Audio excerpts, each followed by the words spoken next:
Tengo miedo. La tarde es gris y la tristeza del cielo se abre como una boca de muerto. Tiene mi corazón un llanto de princesa olvidada en el fondo de un palacio desierto.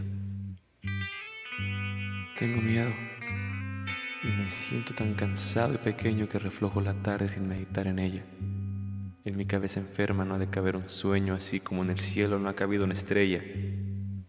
Sin embargo, en mis ojos una pregunta existe. Y hay un grito en mi boca que mi boca no grita. No hay oído en la tierra que oiga mi queja triste, abandonada en medio de la tierra infinita. Se muere el universo de una calma agonía, sin la fiesta del sol o el crepúsculo verde. Agoniza Saturno como una pena mía. La tierra es una fruta negra que el cielo muerde. Y por la vastedad del vacío van ciegas las nubes de la tarde, como barcas perdidas que escondieran estrellas rotas en sus bodegas. Y la muerte del mundo cae sobre mi vida. Pablo Neruda. Muy buenas querida audiencia, sean los que sean y como sean, bienvenidos a el primer episodio. Espero que sea de su agrado e ilustrativo tanto como lo es para mí. En esta ocasión hablaremos de un género, un arma, una herramienta y o un sentimiento que se ha venido utilizando durante todo el periodo, al menos de mi existencia. Estamos hablando de nada más y nada menos del horror.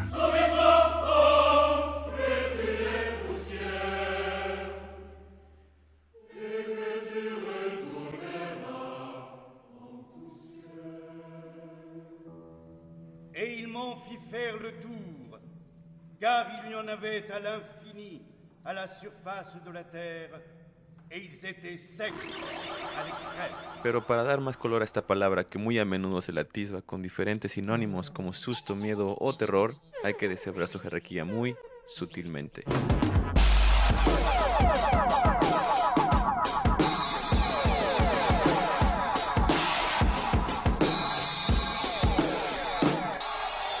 Y así entramos al primer concepto.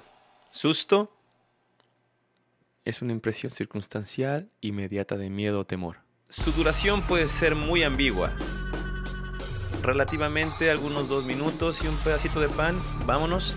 O si nos vamos un poquito más complejos, el susto puede ser crónico. A su larga podría tener sus inconvenientes inconscientes e irreversibles en una actitud negativa progresiva. ¿Y cómo se manifiestan? Bueno, existen 2 formas, una de ellas es la física o fisiológica.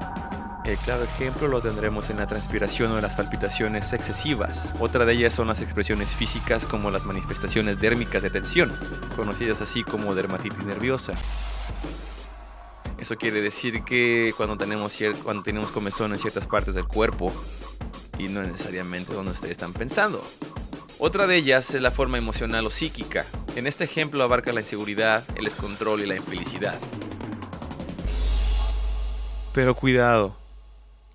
Así como una clase de virus ataca al sistema inmunológico, el miedo llega y se arrastra de una forma inconsciente, llevándose el humor a un lugar oculto, sin que nos demos cuenta.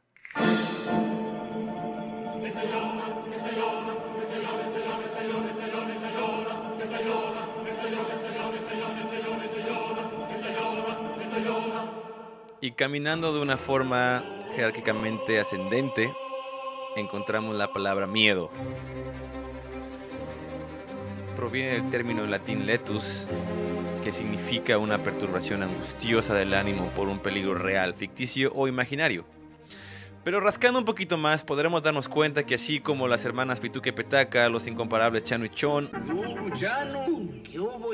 o los más internacionalmente conocidos El Gordo y el Flaco, hay un cierto parentesco entre el ego y el miedo. Sin uno, básicamente no existiría el otro.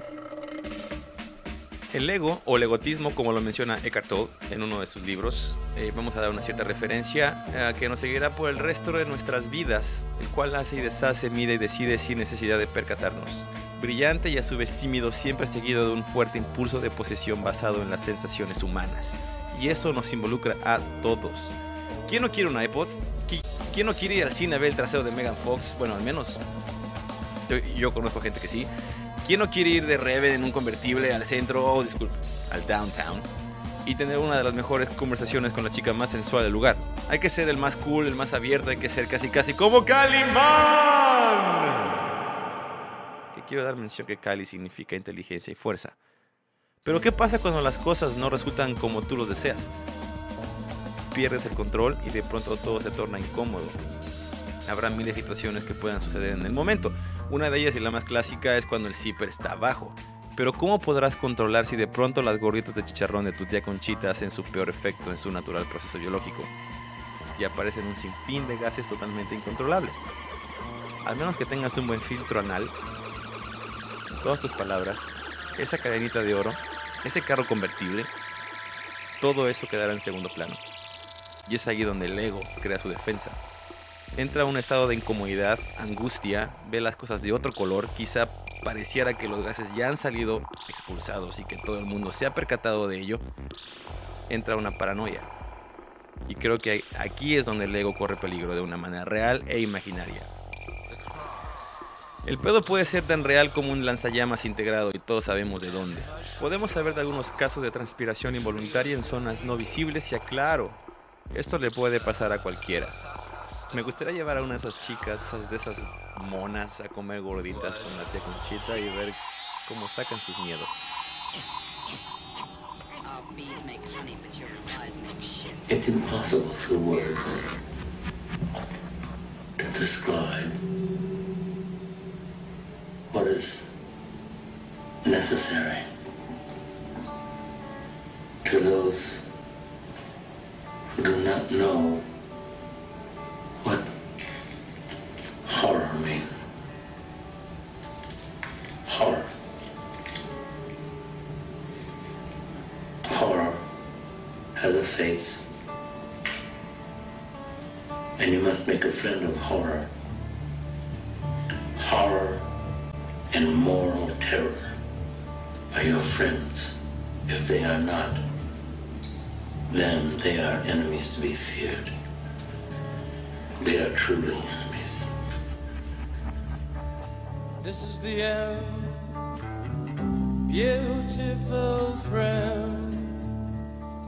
Acabamos de escuchar fragmentos de Apocalipsis Now, diálogos interpretados por Marlon Brando, muy a su más sutil estilo que lo ha caracterizado en su carrera como actor teatral y fílmica.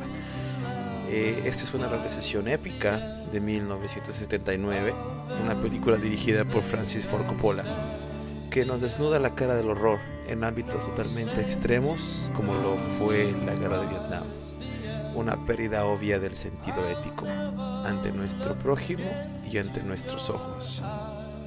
Pero para aquellos que todavía estemos rascando un poquito el inglés, aquí les repito el mismo fragmento ahora en la versión gachupina. Venga. Es imposible describir con palabras lo que esto significa para los que no saben qué es el horror. Horror. El horror tiene cara. Y uno debe familiarizarse con él. El horror y el terror moral son tus amigos.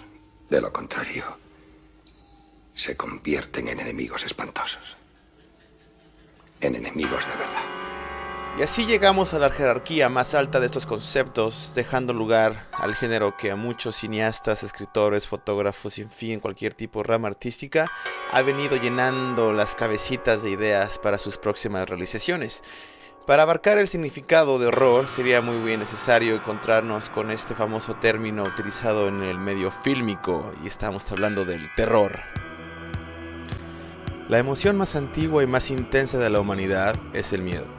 Y el miedo más antiguo y más intenso de los miedos es sin duda el miedo a lo desconocido. Palabras de Lovecraft. ya entrando a la puerta de lo desconocido, compartimos en ese término terror con el miedo, pero el grado naturalmente es mucho más extremo, llegando a la pérdida del autocontrol. Surge desde un espasmo instantáneo, desde las reacciones involuntarias, llámese así los gritos o un estado de shock, o podría tomar su tiempo llegando a un clímax muy poco favorable para el funcionamiento del corazón y cerebro, creando así un paro cardíaco o simplemente problemas de trastorno mental. Cuando nos sentimos ajenos ante una situación, automáticamente nuestro cuerpo empieza a reaccionar. Pero aquí, ¿quién es el que realmente comanda nuestras emociones? Nuestros impulsos o hasta incluso nuestros movimientos. Quisiera preguntar si alguien en algún momento mirando alguna película de terror quiso brincar, gritar o hasta incluso llorar en alguna de las escenas donde te han venido preparando psicológicamente usando factores muy útiles como lo son la iluminación, incluyendo sus colores, el sonido o personajes totalmente fuera de serie. En el caso lo tenemos en The Ring o El Aro. Por ejemplo, nadie se predispuso a gritar cuando Samara, en un personaje imaginario hasta el momento, emerge de un pozo de agua, arrastrándose muy sutil y bizarramente a la pantalla. De una forma magistral se convierte en un ser real, ante los ojos de un personaje escéptico. No antes mencionar una serie de persecuciones psicológicas que la han venido empujando en el trayecto de la película. Entonces, tú realmente no decides gritar. En cierta manera el guionista, junto con el director, el cinefotógrafo, el compositor de la música o el editor, entre ellos influye un poco en tus emociones. Son reacciones no voluntarias que nuestro cerebro, en particular la área reptiliana, comanda. Y esto se puede traspasar en la vida real con personajes reales o hasta incluso imaginarios. Y cuando hablo de imaginarios hablo de personajes donde involucramos al ser mismo.